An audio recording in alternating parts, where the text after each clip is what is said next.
What are you at? It's Paul from Wicked Acorn. Good evening, 1, 2, 3, 4. Did we miss you yesterday? Were you not around yesterday? Or were you just not in a talkative mood? Well, welcome back. We're going to look at some l'histoire today. What are we looking at today? Get my Brew Crew mug. Available at wickedacorn.com. Shameless plug. Join the Brew Crew. Today is the 28th of October. And we got some things to look at today. And I'll tell you a story in a second about this, because this came up a while ago. I can't remember why this came up a while ago. Oh, okay. Tomorrow at that time is not good at yesterday. Yeah, I'm wondering about this time slot actually. I It works, but I don't know. I haven't committed to this time, even though this is the time I've been doing for many days in a row now. Anyway, on October 28th, 1793. Now, this is an invention that you guys may not have heard of a lot, but I mentioned it before. It came up a while ago. I don't remember what it was. It was anyway. Today, Eli Whitney in 1793 applied for a patent for his cotton gin machine, and when I was in school, this was what they taught us when we got to the section in world history about the Industrial Revolution. The only thing we needed to know was Eli Whitney, 1793, cotton gin. That's all you needed to remember. And it's as if the Industrial Revolution started in America. That was the perspective we were taught with the invention of the cotton gin. And the cotton gin was certainly a big part of the Industrial Revolution, but I don't think it started it. It's hard to pinpoint something that started it. It's like I've said before that the Bridgewater Canal is, without the Bridgewater Canal, there would not have been an Industrial Revolution. Not that there wouldn't have been one, but it certainly wouldn't have happened the way it did. It would have taken longer. A lot of things would have been very different without the Bridgewater Canal, because it was what provided the fuel that fueled the Industrial Revolution, bringing coal from Worsley into Manchester. And that was, a couple decades before this, couple 3 decades before the cotton gin was invented. And the cotton gin was a really simple machine, and all it did was separate the seeds from the cotton. If you've ever seen a cotton ball in the wild, it has seeds. It's a plant, of course, and the seeds are in the cotton ball, like on top of it.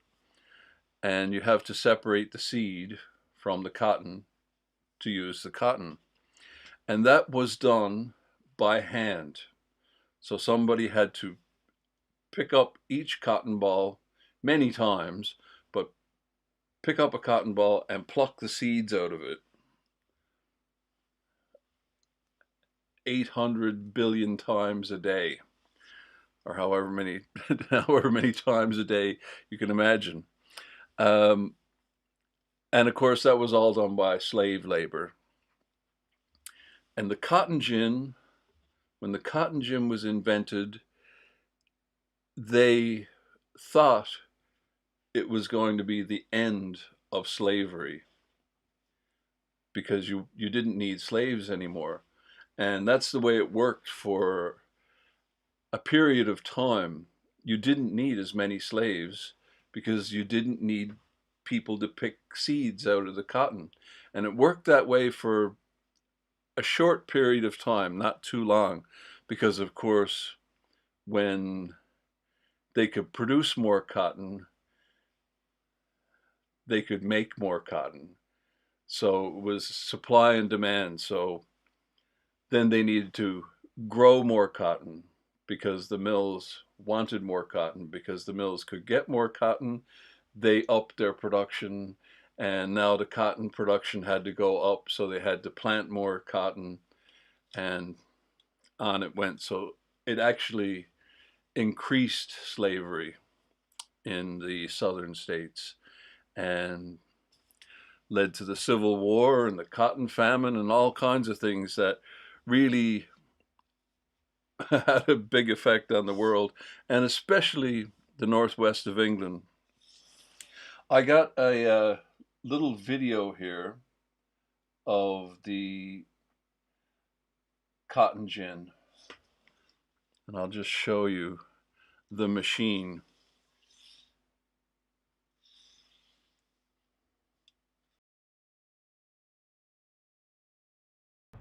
In 1781, a New England farm boy named Eli Whitney was beginning to make a name for himself as a manufacturer of hat pins for ladies' bonnets. A few years later, young Eli set his fingers to a harder task, getting the seeds out of cotton.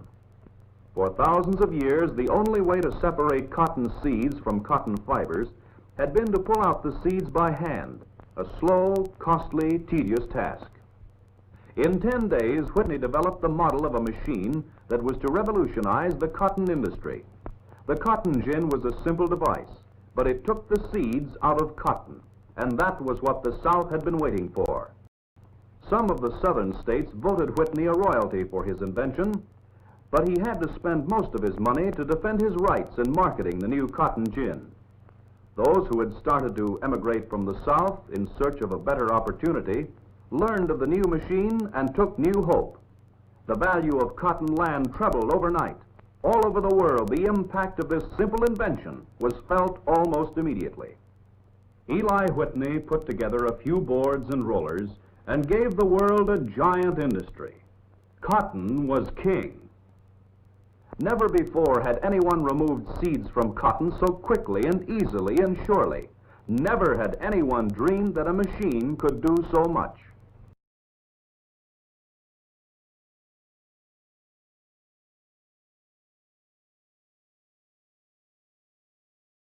Here in a small wooden box was all that was needed to demonstrate the value of cotton as a world crop.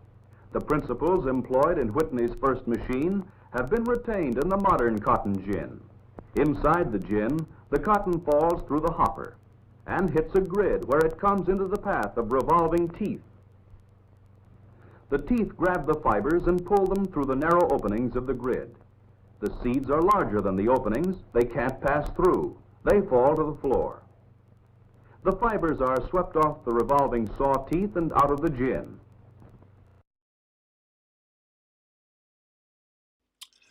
So that's a page called Cotton Lessons. So I'll have to come back and look at this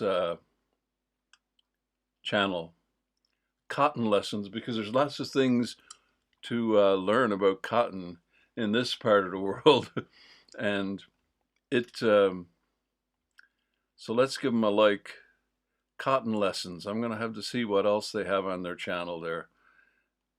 It's amazing how this simple plant transformed the world. It transformed Manchester, that's for sure. And I just finished up the Smarty Bee this morning. And the bee is the symbol of Manchester, symbol of Salford and a few other cities as well. It's because the mills of Manchester were described as busy as beehives. Good evening, Asterix. And it it never ceases to amaze me how this simple plant transformed the world. This simple fiber just transformed the world overnight almost. And we were talking about this, so I'm going to plug the Christmas show. I'm working on a Christmas show, and it's going to be the history of Christmas and song. I know nobody wants to hear about Christmas at this time. It's not even Halloween yet.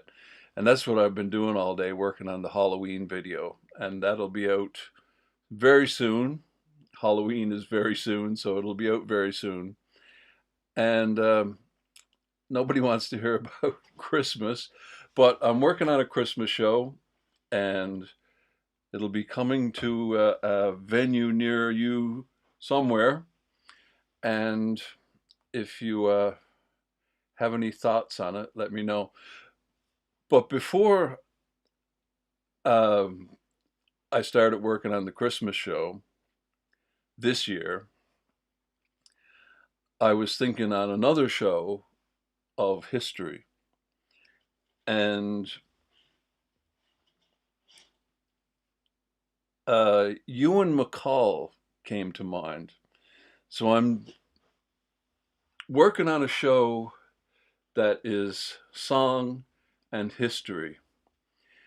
And so songs that are related to things in history or places or events. And Ewan MacColl is a name you might know. He's the Manchester Rambler.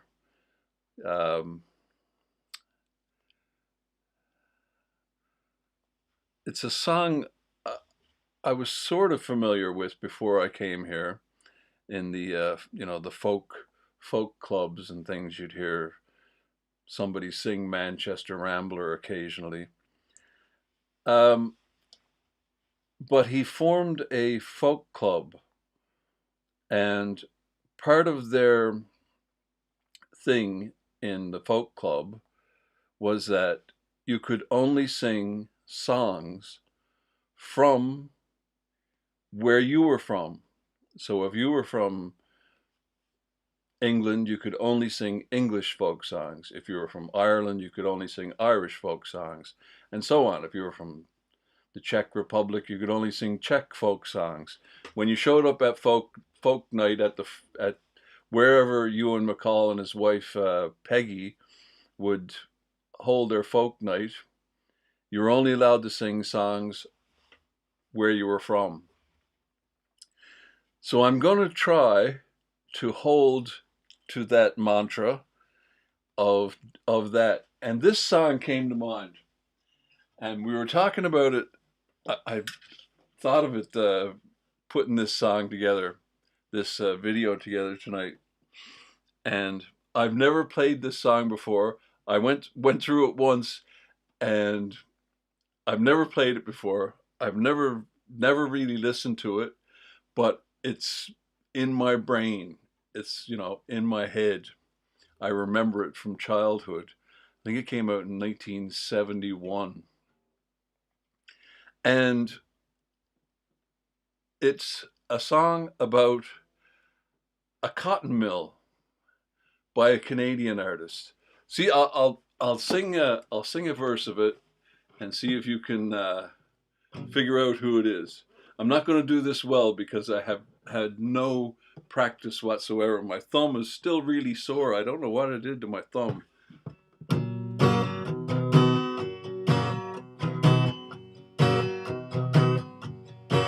There's a house on a hill by a worn down weathered old mill in the valley below where the river winds. There's no such thing as bad times. In my heart there's a flame. Old Cotton Jenny's her name, and she wakes me up when the sun goes down. And the wheels of love go round, wheels of love go round. Love goes round, love round, a joyful sound. I ain't got a penny for Cotton Jenny to spend, but then the wheels go round. Anybody know that one?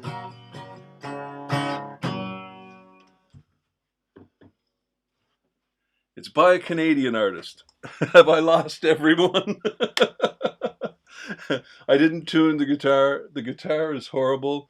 I'm not in practice, and I never even listened to the song. That's from memory from 1971. So there you go.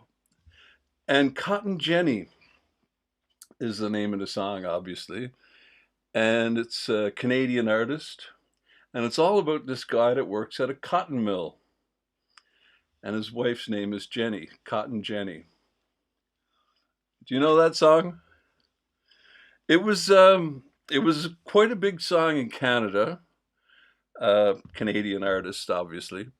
So that's what I'm going to do for the other history show. That will be non date related.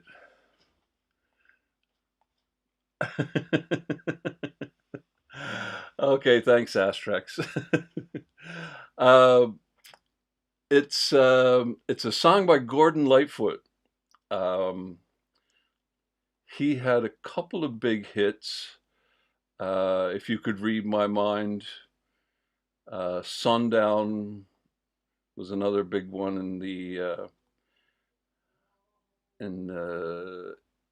80s, 90s. Anyway, Gordon Lightfoot. You've probably heard of Gordon Lightfoot. There you go. I probably should have put it on the main camera when I did that. But that's it. That's You Live and Learn. That's why I'm doing this, to practice operating OBS and this live stream stuff. So I'll have to see how that sounds. I'll have to listen back to it after and see how badly I did. Anyway, Cotton Jenny, and 1, 2, 3, 4, you were the one that remembered the name of the other invention, the Cotton Ginny. Can't remember now the name of it. That was the other invention. And I think that came before the cotton gin. And it's funny because they have very similar names. Is it Cotton Jenny or Cotton Gin E? I can't remember. Let's look it up.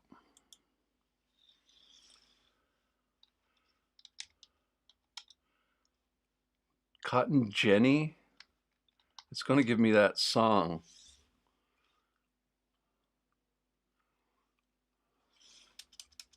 What's the name of that device? Cotton Ginny?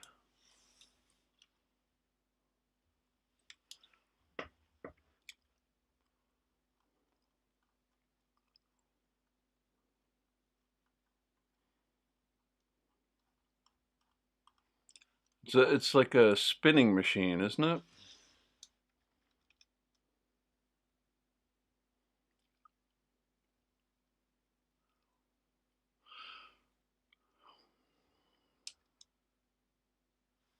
Anybody remember the name?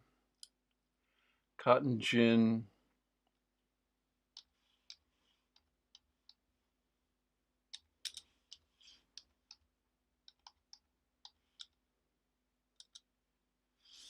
Cotton Spinning Jenny? Spinning Jenny, yeah. So it's not called the Cotton Jenny, it's called the Spinning Jenny.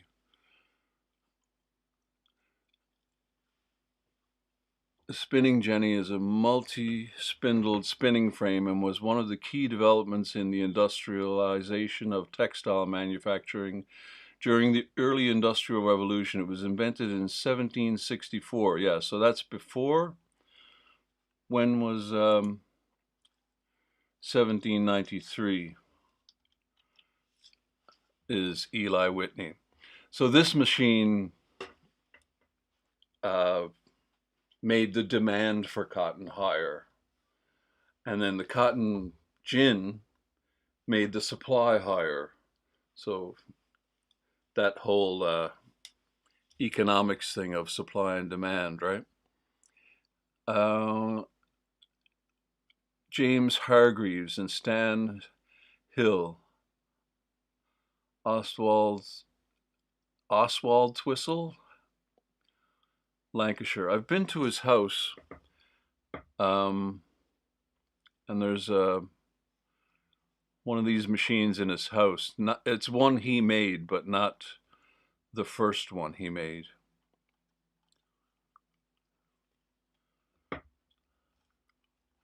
So these are the. So it's a strange thing, strange song that symbiotic inventions, yes, for sure. But what a strange song for a Canadian to come up with. We're certainly not known for our cotton spinning industry. I guess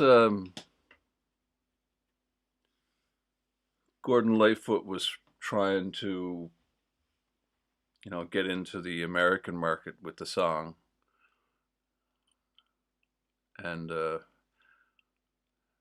sounded like something that would work in the American market.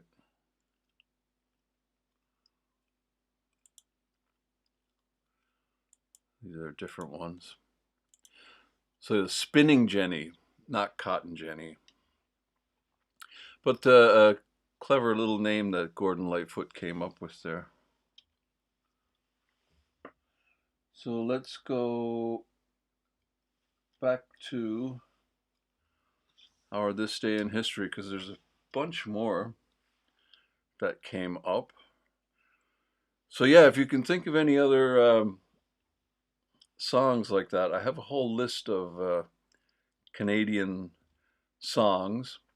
The Ewan MacColl, and this is how I thought of Ewan MacColl, because a lady came up. I've mentioned many times that I'm from Newfoundland, moved here to Sale in Greater Manchester, and I was waiting to pick up the kids at school one day here in Sale, and I was talking to this lady, and she asked me where I was from, and I told her Canada, Newfoundland. She said, "When you say Newfoundland, do you mean Newfoundland?" And I said, "No, I mean Newfoundland. I'm from there. I know how it's pronounced." So you guys might say Newfoundland or Newfoundland or something like that, but it's pronounced Newfoundland. And Ewan MacColl, who was born and raised in Salford, no, I think he was born in Scotland, actually. No, he might have been born in Salford. He was certainly raised in Salford. I think his parents were Scottish or something. Anyway, born and raised in Salford, and wrote Dirty Old Town, Manchester Rambler. And one of his greatest hits is a song called The Banks of Newfoundland. Ewan MacColl from Salford. One of his big songs. You go pick up Ewan MacColl's greatest hits. There's a song on it called "The Banks of Newfoundland," and it's an old sea shanty. It's how does it go?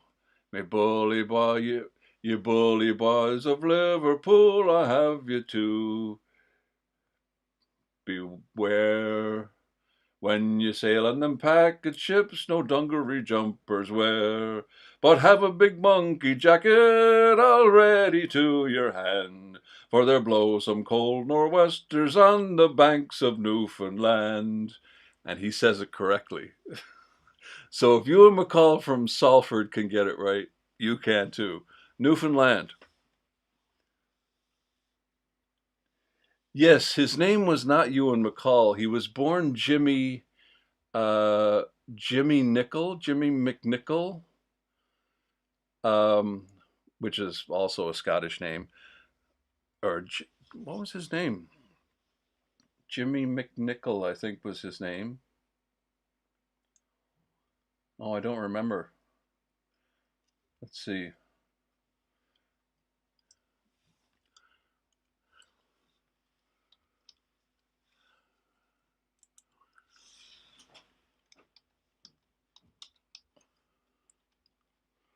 Ewan MacColl.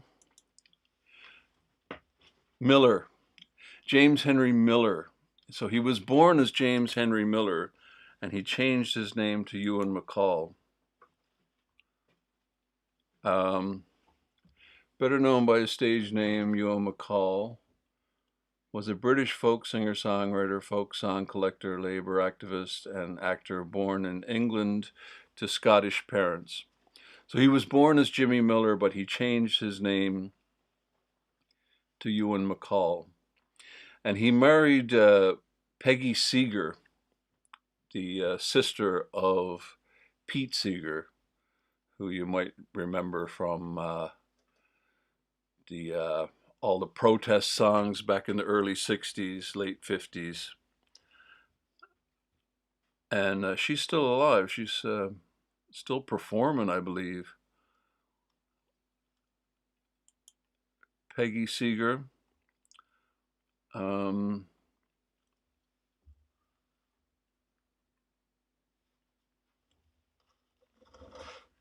nice. I've never been to a folk club here.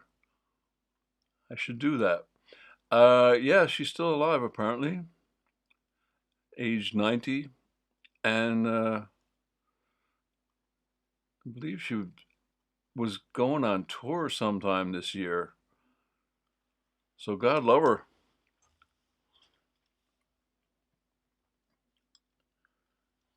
So that is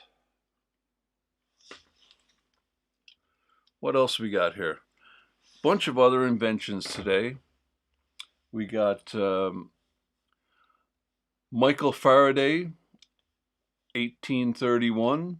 He invented a whole bunch of things, and he changed the world for sure. He was just a blacksmith's son, I believe, and came up with a bunch of inventions and really changed the face of electromagnetism and physics and astrophysics, and the stuff he worked on was amazing. So he invented the generator, basically, the dynamo. And on this day in history, the Statue of Liberty was dedicated by Grover Cleveland. That's him there. Grover Cleveland was president at the time in 1886. Yeah, no academic background whatsoever. He got a job working in a bookstore or something and just started reading all the books, and that's kind of how he educated himself. And coincidentally, on this day in history, they had the 50th anniversary of the Statue of Liberty with FDR, Franklin Delano Roosevelt. I'm going to skip through these quickly here because I just heard somebody come in. On this day in history, 1971, the British Parliament voted in principle to join the European Communities, the EC, but the UK did not officially become a member until January 1st, 1973. And of course, we know how that ended.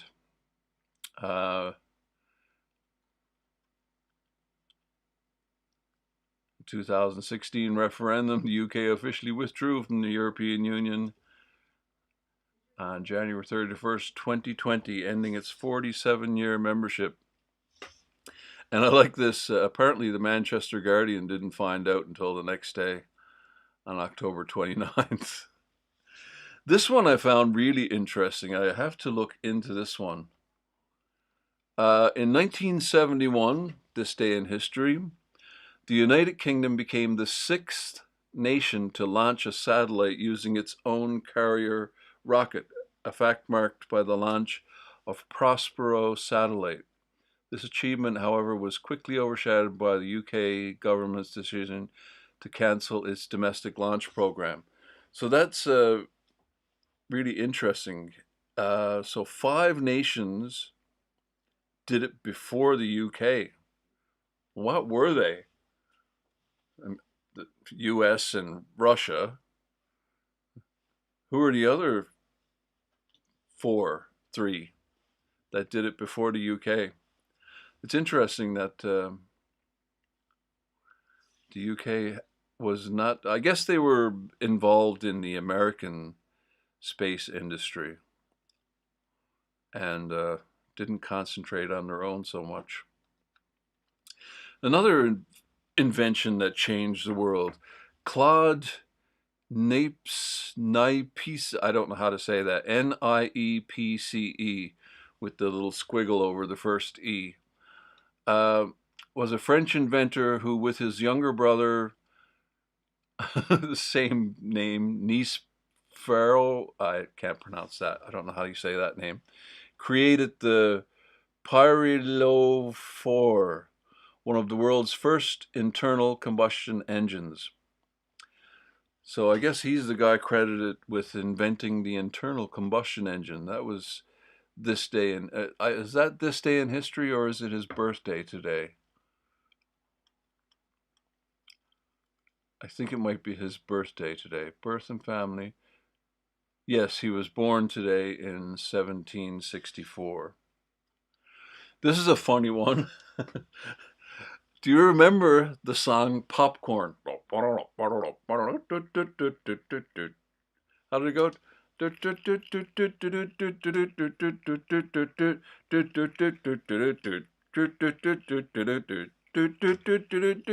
was a huge song.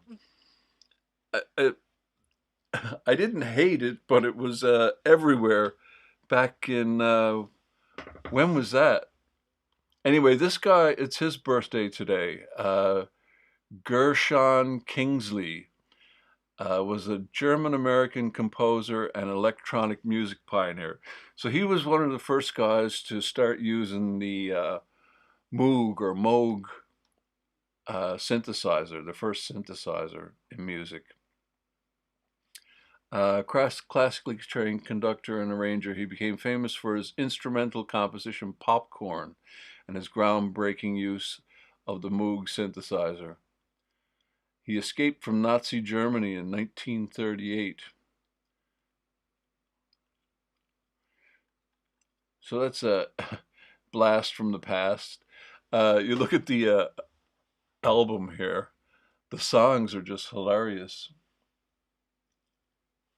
British Guyana,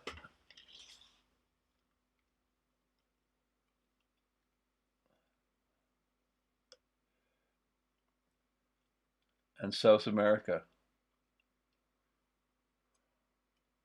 Those were the others.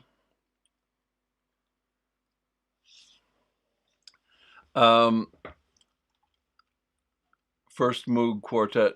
Look at the name of the songs. Crackerjack, The Free Electric Band, I Know Digas, Hacha Hacha, Red Pepper. Anyway, that's an interesting one. I just remembered the song Popcorn. It was everywhere. 1969.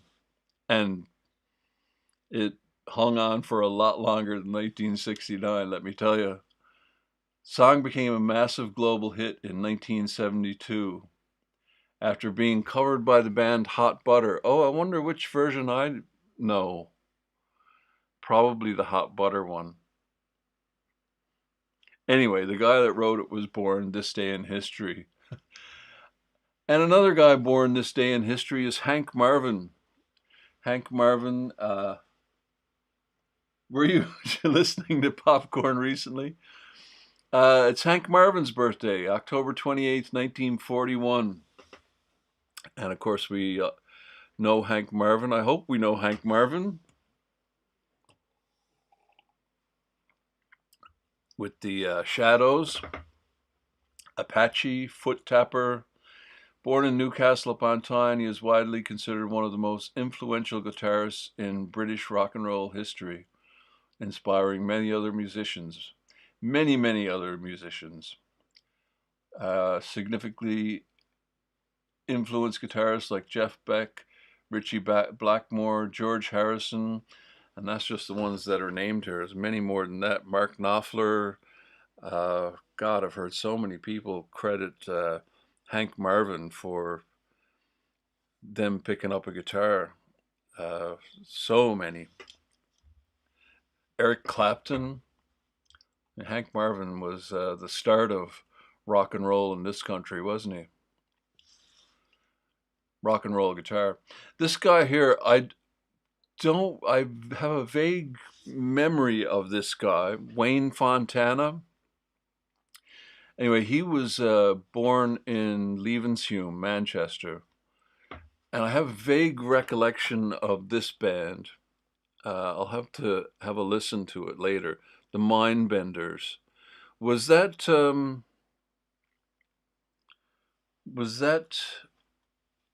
of the 10cc guys? Was one of the 10cc guys in that band?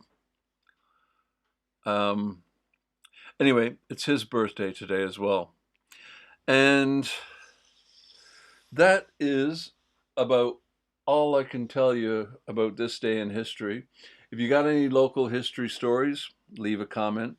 And I don't see Baby with a Laser here. I couldn't find the story that you sent me. I'll have a look. I was thinking afterwards you might have sent it to the website, so I'll check there.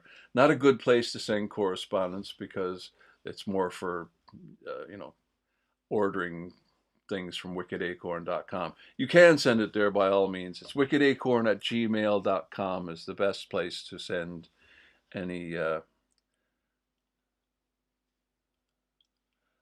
Leavenshume, is that right? Leavenshume? It's Newfoundland, not Newfoundland. Same thing, right? Yeah, so I'll if you have any suggestions or topics that we can look at, leave it in the comments, and we'll see what we can find out tomorrow, right? All right, see you in the next one.